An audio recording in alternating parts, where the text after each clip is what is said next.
Livro de Jó, capítulo 11, versículo 1, está escrito: Então Zofar, o Naamatita, tomou a palavra e disse: Será que todas essas palavras ficarão sem resposta? Por acaso tem razão o falador? Você pensa, Jó, que o seu palavreado fará calar os homens? E quando você zomba, pensa que não haverá ninguém que o envergonhe? Pois você diz: A minha doutrina é pura e sou limpo aos olhos de Deus. Mas quem dera que Deus falasse e abrisse seus lábios contra você, e lhe revelasse os segredos da sabedoria, pois a verdadeira sabedoria é multiforme. Saiba, portanto, que Deus permite que seja esquecida parte da sua iniquidade. Seja muito bem-vindo. Esse é o próximo vídeo que nós estamos fazendo para a série de vídeos do livro de Jó. Então eu espero que você possa estar curtindo, espero que você tenha gostado, que esteja de fato agregando a sua vida, porque a história de Jó é a história de alguém como nós, a história de alguém que passa por sofrimentos, que sim, que sofre, mas que permanece fiel aos seus princípios e que certamente tem muitas coisas a nos ensinar. O texto de hoje que nós estamos lendo é a resposta de Zofar, o terceiro amigo de Jó, que traz a situação de Jó. Jó antes, eu não trouxe esse texto porque é muito parecido com aquilo que já havia sido abordado antes, mas nos capítulos 9 e 10, Jó mais uma vez vai falar sobre a sua característica, a sua posição de justiça frente a tudo que estava acontecendo, ou seja, de que ele não merecia aquilo que estava ocorrendo com ele. Ele vai dizer para que Deus olhasse para a sua situação e julgasse a ele, e vai falar sobre todas as coisas. Então Zofar vai apontar para Jó, dizendo que ele era culpado sim, que ele estava demonstrando uma falta de sabedoria. E sabedoria é a palavra principal àquilo que nós estamos lendo agora nesse vídeo.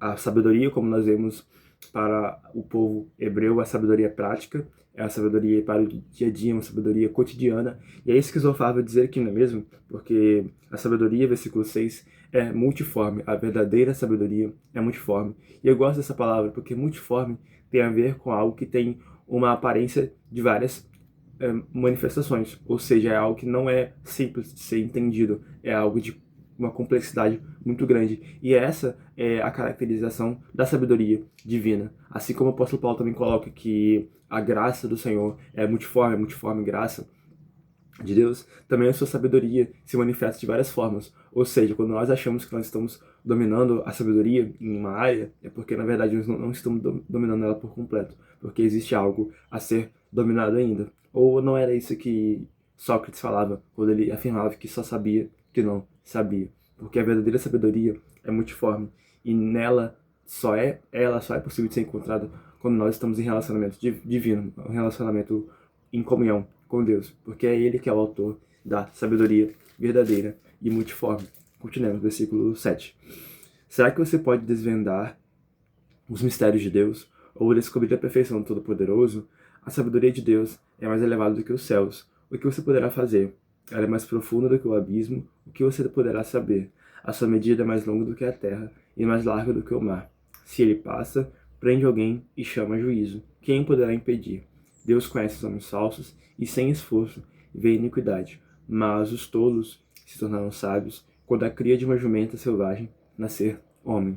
É claro que Zofar aqui está fazendo uma paródia, né? Uma ironia, no qual o homem, o tolo, se torna sábio quando algo impossível, como uma jumenta selvagem, nascer homem. É claro que isso é impossível, e aqui Zofar vai trazer isso, a impossibilidade de alguém tolo, de alguém insensato, de uma pessoa que não é capaz de reconhecer que em si falta sabedoria, de que ela precisa buscar a sabedoria do alto, buscar ao autor da sabedoria. Essa pessoa então não é capaz de ser sábia por si mesma. E é isso que Zofar vai falar aqui sobre a verdadeira sabedoria, de que ela é mais elevada do que os céus.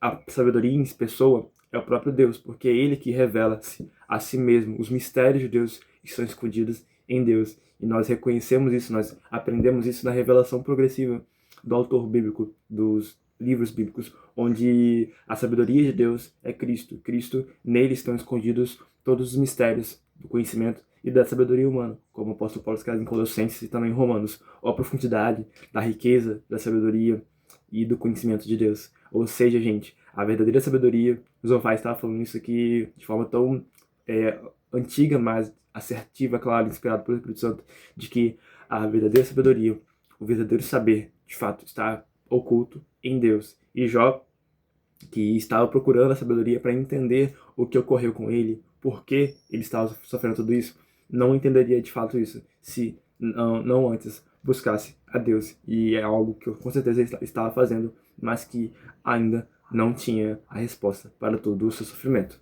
Continuemos, versículo 13. Se você dispuser o coração e estender as mãos para Deus, se lançar para longe a iniquidade de suas mãos, e não permitir que a injustiça habite na sua tenda, então você levantará o seu rosto sem mácula, e estará seguro e não temerá, pois você esquecerá os seus sofrimentos, e só lembrará deles como de águas passadas. A sua vida será mais clara que o meio-dia, ainda que haja trevas, serão como amanhã. Você se sentirá seguro, porque haverá esperança, olhará ao redor e dormirá tranquilo. Você se deitará e ninguém irá atemorizá-lo, e muitos procurarão obter o seu favor. Mas os olhos dos ímpios desfalecerão sem que encontrem refúgio. A única esperança deles será morrer. Sabedoria. Nós falamos muito sobre isso no livro de Provérbios, e é algo que é muito presente também nesse texto que nós estamos lendo aqui. A vida de alguém que é sábio é a vida de alguém que é protegido, porque a sabedoria também é muito relacionada com a justiça. É impossível você ser realmente sábio, ter a sabedoria divina, sem praticar a justiça. E alguém que pratica a justiça colhe alguns frutos. E é isso que o Sofá fala aqui, que quando a pessoa lança a iniquidade de suas mãos e não permite que a justiça habite em sua casa, ela levanta o seu rosto sem mácula, ou seja, ela se torna pura, ela se torna uma pessoa em santidade completa. E ela está segura e não vai temer, porque essa é uma das bênçãos da justiça e da sabedoria que está associada a uma vida justa. Contudo, isso não impede também com que a pessoa sábia e justa sofra algumas coisas, que esse é o caso de Jó, que nós estamos sempre retomando nesse livro, porque de fato a vida de alguém justo, alguém que teme ao Senhor, é passível sim de passar por sofrimentos, mas esses sofrimentos servem para que nós possamos provar que nós estamos sim firmados, que nós temos um fundamento firme em nossa vida, e assim nós não venhamos a desfalecer. Então que nós possamos ter a nossa vida alicerçada nessas verdades, que a nossa vida seja mais clara que o meio-dia, como no versículo 17 está dizendo, e ainda que haja trevas, nossa vida seja como amanhã, porque nós temos a nossa vida fundamentada na sabedoria, porque a nossa vida está buscando o saber que vem do alto, o verdadeiro saber, que é multiforme, que tem várias manifestações para serem conhecidas, e assim, nós seremos pessoas mais sábias, pessoas conhecedoras realmente da eternidade. Se esse vídeo te ajudou, não esquece de curtir, comentar, se inscrever e compartilhar, para que ele também se entregue para mais pessoas.